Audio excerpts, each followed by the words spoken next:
Pak Sambo misalnya, yang dulu tidak pernah diperdulikan ini, dan yang lapor kepada saya itu adalah Kompolnas tahun 10 tahun lalu. Oh, wow. Dia sudah pernah memeriksa kasus dia. Oh, Iya. Tapi oke lah, saya ini track recordnya Sambo, tapi ini di luar perkara itu. ya. Jadi selesaikan dulu perkara ini. Jadi dari sini saya Jadi banyak ternyata sekali. banyak, Pak. Banyak. Track recordnya Jenderal Sambo ini banyak. Iya pastilah, jabatannya kan sampai bintang 2 dari apa ya, naik terus kan banyak berarti. Tapi perkaranya maksud saya masalah isu-isu perkara itu kan lalu muncul gitu. Karena sekarang ini eranya era di mana orang tidak bisa ditutup begitu saja gitu. Dan artinya netizen juga harus pintar-pintar dong ya. Oh iya. Dalam artian gini, ketika ngelihat Jenderal Sambo pelukan dengan Pak Fadil, bisa saja Pak Fadil nggak tahu apa-apa, kasihan doang. Bisa Iya, kan? bisa juga. Karena tadi dikatakan Jenderal Sambo nangis-nangis kemana-mana. Iya. Iya, Jenderal Sambo nangis. Hari Senin itu. Katanya ditolimi, saya ditolimi Kak, saya dianu, kitanya tolimi, saya dilecehkan, tidak nyebut siapa gitu kan, cuma nangis saja. Baru sorenya jumpa ada keterangan pers itu terjadi tembak menembak antara Brigadir Joshua dan Barada kan gitu berita. Tapi sebelum itu sudah ada pengkondisian untuk mendukung teori atau skenario itu. Pelecehan tersebut. Sehingga pembelaan di saat-saat awal kan datangnya dari Kompolnas. Yang ditangisi tadi itu berarti. Iya. Pembelaan datang dari Komnas HAM. Gitu kan. Sesudah saya ini enggak tahu nih, Komnas HAM enggak tahu kalau ini dipanggil, ini enggak tahu kalau ini dipanggil gitu. Saya baca sendiri-sendiri lalu saya bikin kesimpulan, ini skenario, saya panggil. Berubah perspektif Kompolnas sekarang. Kawal ini. Oleh sebab itu sebenarnya Pak Bene Mamoto yang sekarang dibully itu sebenarnya hanya ngomong sekali itu. Tapi kan di setel terus seakan-akan baru ngomong kemarin. Iya, betul. Padahal dia sudah mengubah sikapnya dan dia justru yang membuat surat resmi itu agar ini Pak supaya dimakamkan secara polisi sebagai penghargaan. Kan semula enggak mau. Sampai saat-saat sesudah diekshumasi itu. Kirim surat, akhirnya boleh dengan cara ini. Akhirnya kan bersih lah sejak ekshumasi itu. Dan ya Pak ini juga yang menjelenterkan informasi ke saya bahwa terjadi penghilangan barang bukti. Semua udah diganti. Hasil olah TKP pertama dan kedua berbeda karena yang TKP pertama ini yang ada batik sekarang barangnya bertambah 1. Dia yang lapor nih Pak Bene Mamoto. Karena dia berubah perspektif. Ya CCTV hilang aja tiba-tiba ketemu. Iya, berubah perspektif seperti yang saya katakan. Kita harus ubah perspektif. Beda ini saya bilang. Aneh kayak gitu. Semula masih enggak Pak, saya berubah perspektifnya. Kita angkat tuh dulu tuh yang dari pengacaranya tuh, dari Kamarudin, dari Saur. Kita dorong. Gitu. Nah, disitulah kemudian dibentuk tim sus kan. Itu pun masih ada yang mau menghalangi kan, ya kita kawal lah. Ya kan menegakkan kebenaran, tapi saya ngawal sekali lagi tidak ikut ke pro justisia.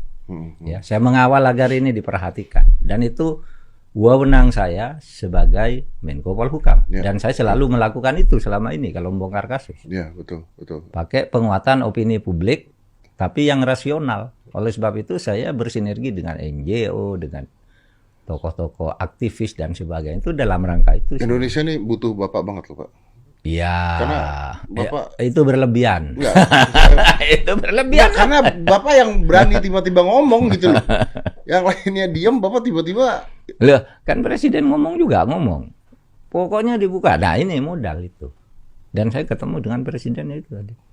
Saya masih percaya polisi dan Kapolri bisa menyelesaikan ini. Tapi yang terakhir itu karena agak lambat kan. Tapi harus cepat. Kata Presiden. Nah, kata-kata harus cepatnya itu.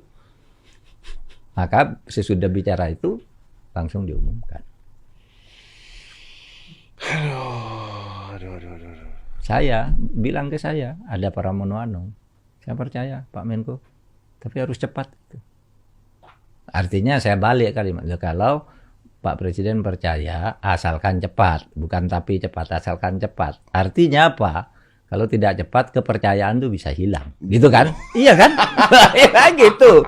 Saya sampaikan ke Polri begitu. Itu kata Presiden harus cepat.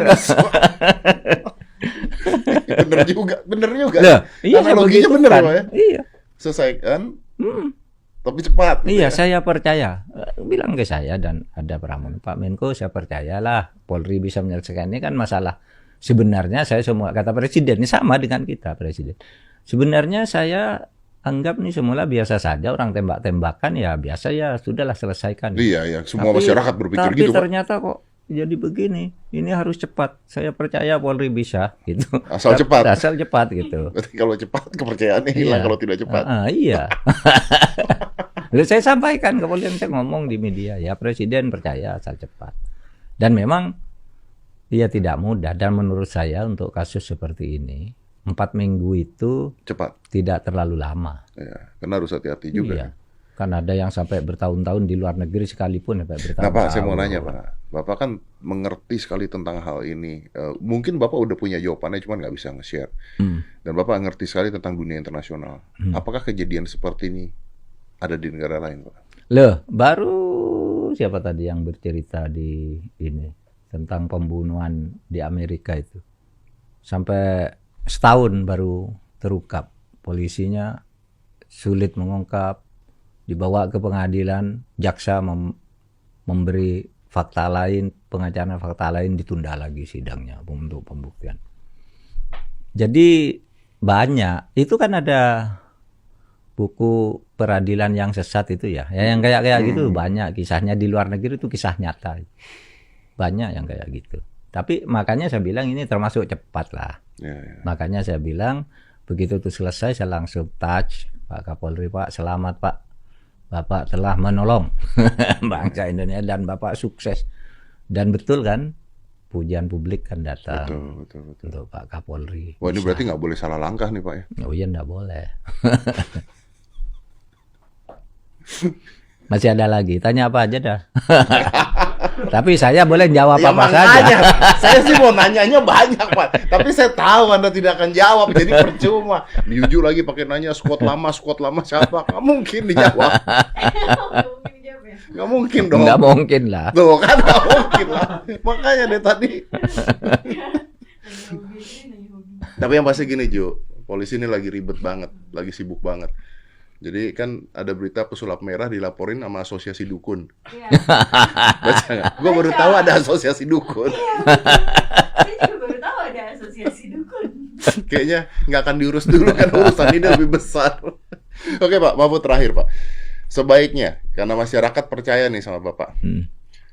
Sikap masyarakat gimana sekarang Pak? Sebaiknya percaya kepada Polri akan segera membawa kasus ini, menyerahkan kasus ini ke kejaksaan.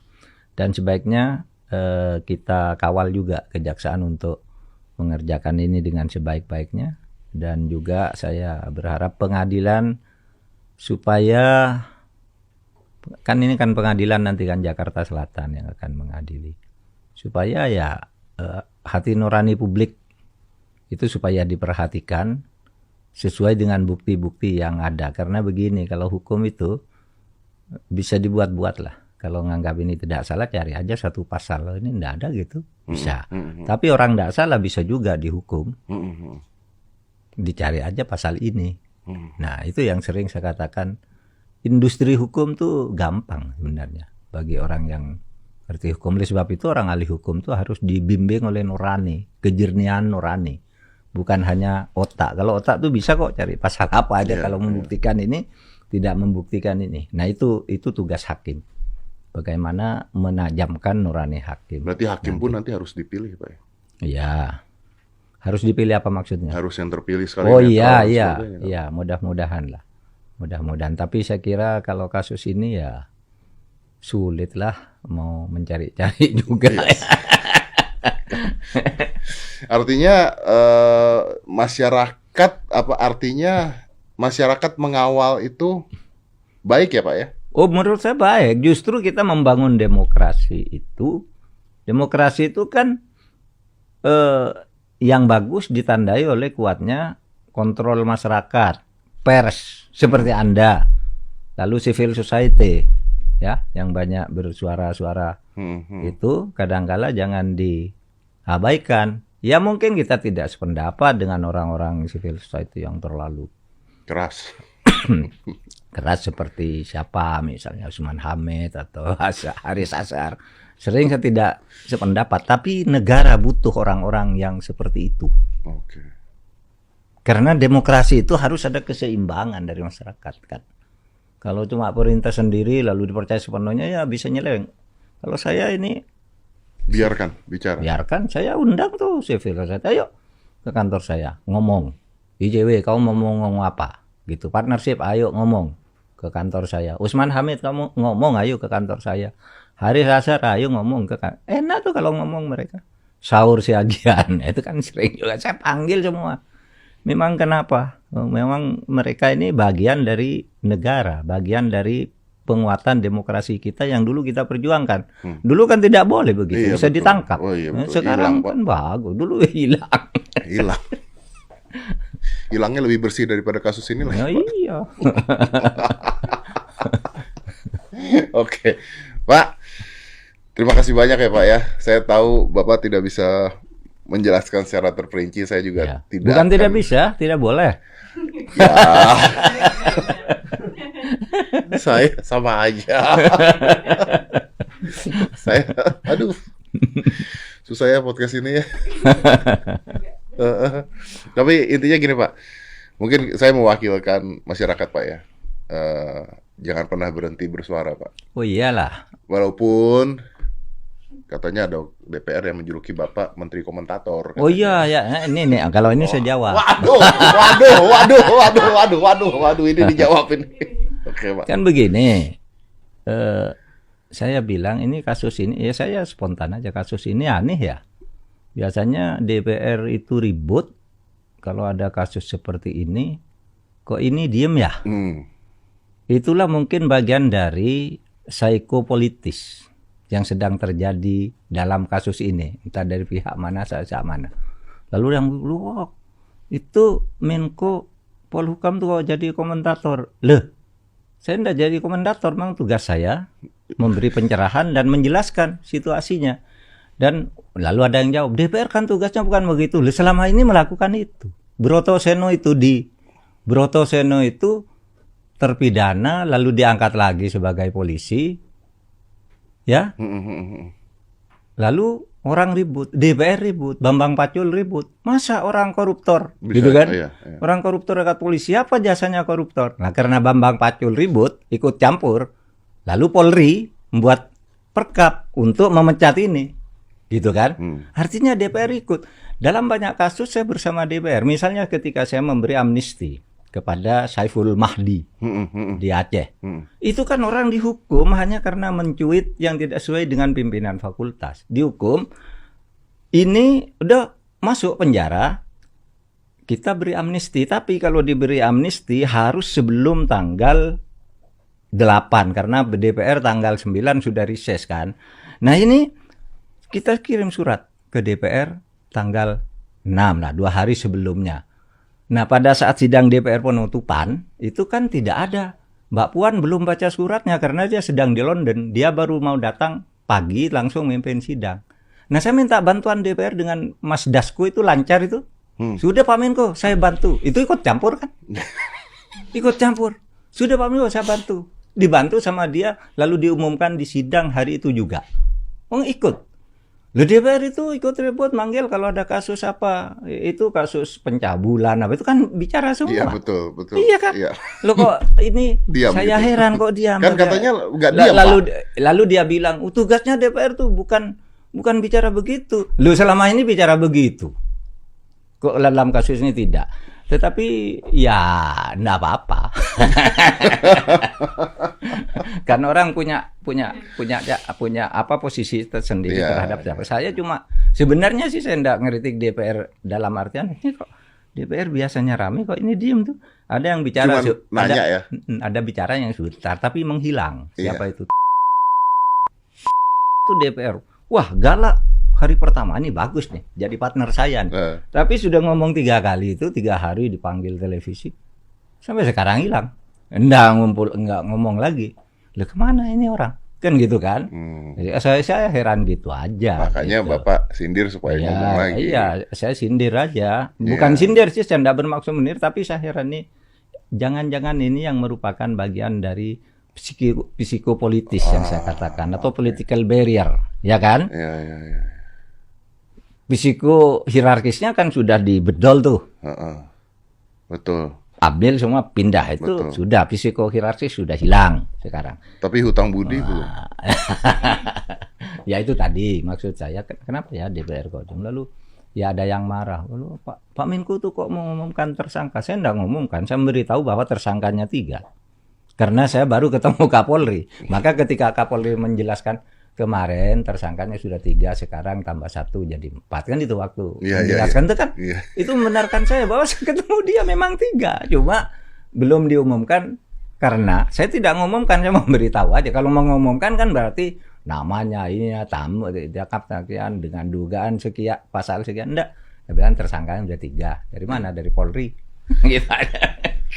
Lu saya kan kalau ditanya tidak pernah menahan fakta kan, saya langsung spontan aja, kecuali hal yang sensitif yang tadi banyak ditanyakan tuh nunggu dulu pengadilan. Iya Pak. Itu. Tapi bener loh Pak, tadi kalau saya ngomong gitu Pak, ya, maksudnya gini, seorang Jenderal Sambo juga mungkin banyak sekali jasanya kan, pastilah gitu. Jadi orang-orang yang hutang budi juga banyak kayaknya. Iya, itu yang disebut. Iya kan. Jadi ketika mau ngomong ya aduh nggak enak nih, pernah begini, itu kan susah juga. Iya kan banyak juga ya orang yang jengkel apa gitu, nggak berani ngomong. Meskipun dia punya posisi, tapi lapornya ke saya misalnya, sehingga saya tahu banyak. Anda kok nggak ngomong sendiri, wow Bapak aja. Gak apa-apa yang tahu banyak, baik-baik kita nggak usah tahu lah Pak. Tambah tahu tambah serem Pak kita Pak. Tapi kalau Pak terus bersuara Pak, orang dibayar negara untuk bersuara ya Pak ya, masa nggak bersuara? Gimana sih? Iya. Baik Pak Mahfud, terima kasih banyak. Saya kasih. mewakilkan teman-teman di sini juga netizen, terima kasih karena Bapak nih jadi kayak penerang gitu. Jadi ya sama-sama lah. Harus banyak penerang itu, termasuk ini kan. Ini penerangan kecil dari saya, kalau nanti sudah masuk saya tuanya aja. Iya, tambah terang. Lampunya tambah banyak. Lampu ditambah banyak ya Pak ya. Harus begitu, orang harus. Saya habis ini harus ke LPSK nggak Pak? Nggak usah dong. Nanti kalau ada apa-apa minta perlindungan saya aja. Oh iya Pak.